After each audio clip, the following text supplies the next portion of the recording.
most certainly not. All right, Zath, welcome to Hotspot. Why don't you talk to me Welcome to the about? land of cruisers. Indeed, why don't you talk to me about this beautiful pink JFK team I'm looking at? Yep, they're still repping the pink. Mm-hmm. So cool.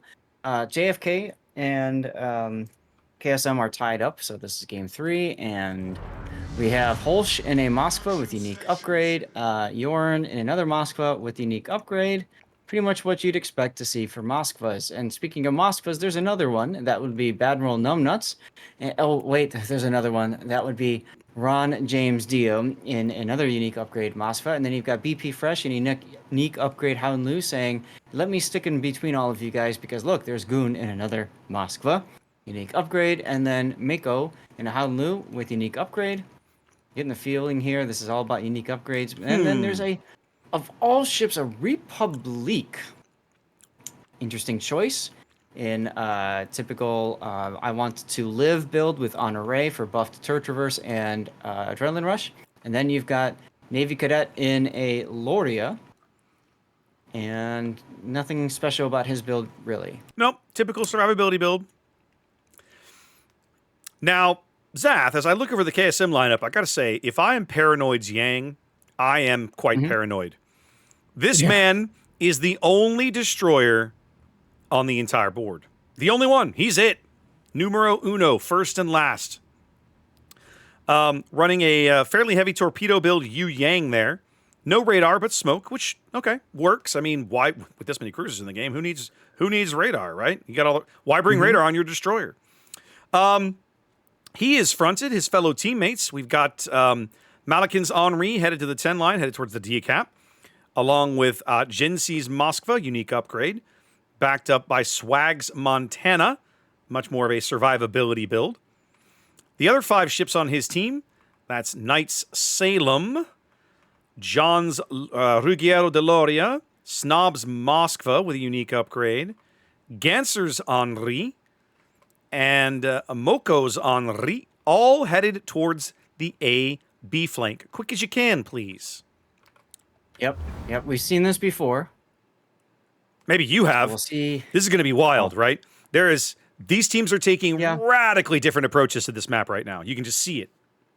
Mm-hmm. It's gonna be interesting. So you've got just a tremendous amount of firepower from JFK hanging around the decap. You've got this whole echelon heading that you have to assume they're going to grab B and then move directly into A. The Yang's going to grab C, while these guys here are going to absolutely have to retreat somehow in order for this to all work. Mm-hmm. Meanwhile, that Yu Yang that was paranoid has managed to cap C. He has grabbed C. Nobody around him. It's like, just thing and okay. So you've seen, this is my first time seeing this particular configuration of Hotspot. You have seen this on other days, yes? Yes. Okay. Have you seen? Typically involves. It typically involves either hard pushing B to A or hard pushing, kind of like middle C to B. Rarely do we see teams really, really honest and truly hard push D the way that JFK is doing it right now. Rarely do we ever see this happen. So my question is, basically JFK running a destroyerless lineup. Has that something that you have seen previously, right? Like in other iterations of this map? I'm trying to think. Maybe once. Okay. Usually it's the opposite. Usually you see more destroyers because they all try to go to sea. They all try to murderize each other at sea. It becomes a massive bloodbath, and everybody else is just screaming at their teammates like, "Do the thing!" Yeah. So, this is a bit of an oddball because of that. I'd say. Also because look at where JFK is pushing. They're like, yeah, they won't think to look for us here. And Malikin, quite low already. Malikin kind of bore the brunt of the 5-on-1 that he found himself in as he approached the decap earlier. Now sort of lurking back here, unspotted at the moment. Picking up another heal. trying to look for a target of opportunity. Sort of has one with the Howden Liu, but he's not going to take it. HE going downrange on Holsch's Moskva instead. Mm-hmm. Paranoid's Yang dumping his deepwater torpedoes over towards the 9-10 line, trying and slow this push down somehow. Yeah, they called him back after everything. I like it. And it's fine. It makes sense. I almost wish he would have just pushed through to the backfield to completely spot what's going on for everybody, but that's all right. Han Lu is going to take these torpedoes. He does not have hydro available. Wait. He's going to find a convenient Han Lu-sized gap between both of them, Raptor. Well, Holsch's Moskva is going to have to make some uncomfortable choices now, because if he doesn't make a move and he's going to take some torpedoes, it looks like he's going to turn in and rely on Swag's guns being on reload. They aren't. Swag's going to get the salvo downrange. Is it going to be the big hit he needs? He overlet it a smidge. Oh! But it's enough. Holsch, that's about a 39 or 40,000 point salvo on the broadside Moskva. Holsch clinging to life on 800 health with his next heal 3 seconds away. Are they going to arrive in time? Shells coming in. They do. Nope. Just in time, the Henri gets an AP pen through his deck. Wow. The power of teamwork, ladies and gentlemen. The torpedoes forced the turn. The Montana was ready.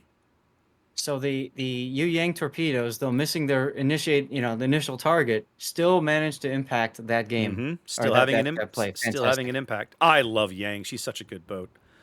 Oh yeah, I ranked out in her once. Speaking of Ruggiero Deloria, Navy cadet over here trying to hold the back door closed at A, not having much luck with it, getting absolutely mercilessly beat up by these two Henris on the one line.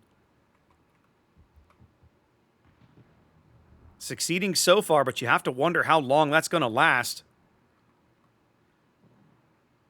It takes a while. Yeah, JFK finally does convert the decap.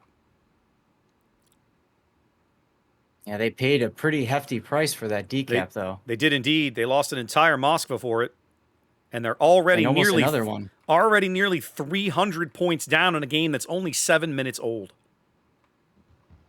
Yep. However, they're also going to lose their Aloria.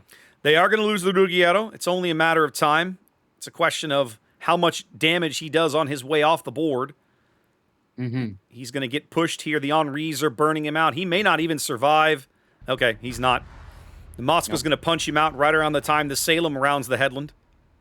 And so the B to A push, much more successful for KSM. Although now, the D push starting to bear some fruit for JFK as they're the double Howden Lius here wandering into the C cap. Paranoid opening fire with his guns, Zath. He's going for resets. Yeah, but I feel like this is dicey at best. He's smoke build. Yeah, but once he smokes, who can spot those guys? Yeah, he dodges. Very good dodge by BP Fresh there. Yep, solid dodge by BP. BP's the one who's going to have all the cap points. Yep. So I think what's going to happen is, nope, never mind. I thought Paranoid was going to back out of this or keep pushing out of the smoke and shoot BP in the face, but he didn't do that. He's continuing to get resets, though. But he's only getting resets on Mako. He's not getting resets on BP. Right. Yep. And BP's going to be the one who ends up with the lion's share of the cap points there. John's Loria struggling a bit here. Down under 21,000 HP and falling. Well, no, there he goes, ticking through a heal now. Trying to focus out the JFK ships at the top of the board, Ron James and Yorn's Moskva. Now, he's got to be careful because if he pops out in front of the Howden Lius, he's broadside, and that's a problem. Well, you can see he's already slowing down. He's about to get triple bombed from the Howden Lius in the middle of the board because he's basically stationary. The volcano smoke. Yep. He takes a solid hit with 2 fires to go with it. His DCP is 40 seconds away. His heal is 70. That will probably be the end of that particular battleship.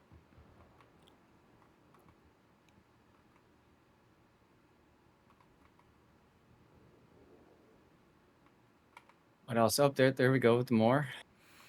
Goons Moskva over on the 10 line, looking rough. 1100 HP with shells going in. And there he goes. There's the Loria, but they do bag Goon.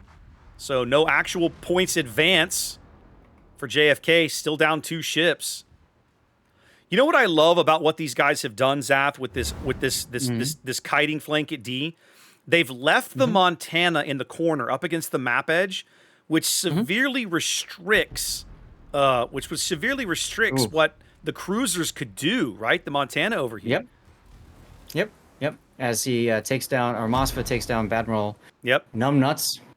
So now I just love watching these air launched Dutch ovens coming right through the volcano smoke. Look at this, right through the volcano.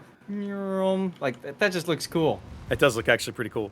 It's now a 3-ship lead. Sauron attacks. 3-ship lead for KSM.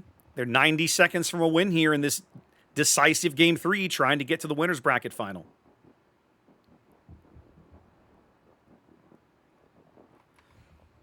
The Howden News right through the middle of the board. They're going to have to do something now. They lose Ron James finally.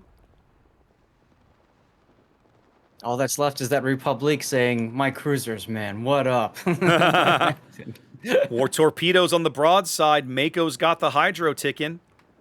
BP's going to see him and try to turn. He's probably got a gap there between... no, he's going to take one in the stern. In the rear.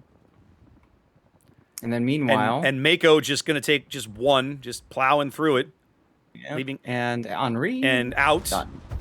And that's the game. Wow. Solidly executed from KSM Zath. They went in with a plan. They rush to the AB flank. They get there. They make it work. And they go home with a win. That they do, Raptor. That was a fantastic game by both players, both teams. And I got to say, very impressive plays by KSM. Now I can kind of get an idea of how they beat their friends KSC earlier. There we go. I had to get the score right. Yes. Woo! All right. Well.